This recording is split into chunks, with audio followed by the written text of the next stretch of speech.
अगर आप बरसाने वाली राधा रानी निज जा रहे हो तो वहां केवल राधा रानी का दर्शन होगा और आप चाहते हो साथ में राधा रानी की अपार कृपा भी प्राप्त हो। हमारे बिगड़े हुए कार भी बने तो जरूरी है हमारी किशोरी जी श्री बांके बिहारी जी की महिमा के बारे में पहले जान है, फिर दर्शन के साथ साथ आपके बिगड़े हुए कार भी बनेंगे और राधा रानी का दुलार भी मिलेगा और आनंद कंद नंद के चंद्र श्री बांके बिहारी जी का प्यार भी मिलेगा, जैसे जयपुर में रहने वाली एक भक्त शांति को प्राप्त हुआ है। बड़ी सुंदर कहानी है बंधुओं। भक्त के मन में एक संकल्प हुआ, इच्छा भी कह सकते कि एक अपना भी खुद का घर हो और उस घर का नाम हो राधा गोविंद भवन, क्योंकि भक्त होगा उसे हर कार्य में भगवान ही दिखाई पड़ते हैं और घर में जब भी नींव रखी जाएगी तो उसमें सबसे पहले हम ब्रज रज का सेवन कराएंगे, ऐसा भक्त का भाव था। कुछ समय बीता और 2 से 3 साल बाद उस भक्त शांति की इच्छा भी पूरी हुई, घर बनने लगा। लेकिन जो ब्रज रज की इच्छा थी वह टल गई, शांति उदास हो गई थी। घर बनवाने लगे पर ब्रज की रज नहीं आए। अभी तक सोचने लगी शायद राधा रानी को या मेरे भाग्य में नहीं है ऐसा, लेकिन शांति फिर भी थोड़ी खुश थी। चलो मेरा सपना पूरा हो रहा है, घर बन रहा है और दूसरी इच्छा घर का नाम पति से कहकर रखवा दिया राधा गोविंद भवन। धीरे धीरे शांति के सपनों का घर बनने लगा। शांति की आर्थिक स्थिति ठीक नहीं थी तो घर थोड़ा रुक रुक कर बन रहा था, क्योंकि मकान के अलावा भी शांति के घर परिवार के लोग थे तो खर्च भी रहता है। लेकिन शांति ने जैसा सोचा था राधा रानी की कृपा से वैसा ही बनता जा रहा था। फिर भी थोड़ा बहुत शांति का मन उदास तो था ही, क्योंकि उस भक्त की एक ही इच्छा थी, कैसे भी ब्रज की रज मुझे मिल जाए, उस रजको को मैं राधा गोविंद के घर में सम्मिलित करवा दूं। तभी शांति ने अपने गुरुजी पंडित जी महाराज से कहा, महाराज जी आप कहीं से व्यवस्था कीजिए ना ब्रज रज की। पंडित जी बोले, हमें अभी समय नहीं है बेटा कि हम वृंदावन जाएं, और दूसरी बात हमें ज्यादा कुछ जानकारी नहीं है वृंदावन के बारे में, मैं ज्यादा गया भी नहीं हूँ। जब भक्त ने ऐसा सुना तो विचार किया अब कुछ भी हो जाए घर बना ही जा रहा है, तब तक अब हम ही जाएंगे वृंदावन, क्योंकि उस भक्त को लग रहा था कि ब्रज की रज अभी तक आए नहीं, पूरे घर में एक रस। ये कहानी एक भक्त शांति की है जो अपनी श्रद्धा और विश्वास के साथ राधा रानी की कृपा पाने के लिए वृंदावन जाने का संकल्प करती है।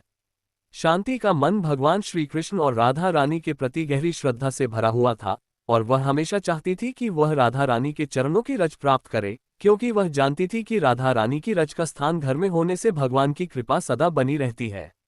शांति का सपना था कि वह अपने घर में राधा रानी की रज का स्थान बनाए और उसका घर राधा रानी की कृपा से हमेशा भरा रहे। लेकिन राधा रानी की रज की प्राप्ति उसे कहीं से नहीं हो रही थी। शांति ने कई बार वृंदावन जाने की सोची, लेकिन कुछ कारणों से वह नहीं जा पाए। एक दिन शांति ने ठान लिया कि अब वह खुद ही वृंदावन जाएंगी और राधा रानी के दर्शन करके उनके आशीर्वाद से अपनी इच्छाएं पूरी करेगी। वृंदावन पहुंचने के बाद शांति ने सबसे पहले ठाकुर श्री बांके बिहारी जी के दर्शन किए। मंदिर में भारी भीड़ थी और शांति के पैर में चोट लग गई, जिससे वह दर्द से परेशान हो गई। लेकिन उसने सोचा कि यह भगवान की कृपा का हिस्सा है और उसने भगवान से क्षमा मांगी। शांति का दिल राधा रानी की कृपा में डूबा हुआ था, लेकिन उसने सोचा कि राधा रानी के दर्शन के बिना वह लौटेगी नहीं। शांति और उसके पति ने फिर तय किया कि वे बरसाने जाएंगे। शांति का दिल गहरी श्रद्धा से भरा था और वह पूरी तरह से विश्वास करती थी कि राधा रानी के चरणों में उसकी सभी इच्छाएं पूरी हो जाएंगी। वे बरसाने पहुंचे और शांति ने सबसे पहले राधा रानी के दर्शन किए। राधा रानी की सुंदरता और आभा देखकर शांति का मन प्रसन्न हो गया। उसे ऐसा महसूस हुआ जैसे राधा रानी खुद उसे अपनी गोदी में ले रही हो। उस दिन एक अद्भुत घटना घटी। शांति एकांत में खड़ी थी जब अचानक राधा रानी की दिव्य आभा सामने प्रकट हुई। राधा रानी ने स्वयं शांति की ओर देखा और उसे अपनी उपस्थिति का एहसास कराया। शांति की आंखों में आंसू थे, लेकिन यह आंसू खुशी के थे। राधा रानी ने शांति से कहा, बिटिया तुमने मुझे पुकारा है और मैं तुम्हारे इस प्रेम को देखकर बहुत खुश हूँ। तुम्हारी श्रद्धा और विश्वास को देखकर मैं तुम्हें अपनी रज देती हूँ। शांति की आंखों में अजनबी सी चमक आ गई। राधा रानी ने खुद आकर अपनी रज शांति को दी और कहा, ये रज तुम्हारे घर में हमेशा मेरी कृपा बनाए रखेगी।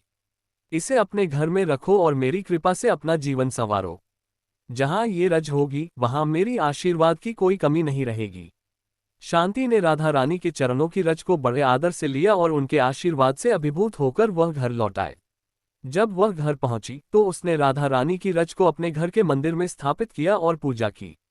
उस दिन से उसके घर में सुख शांति का वास हो गया और राधा रानी की कृपा ने उसके जीवन को संजीवनी दे दी।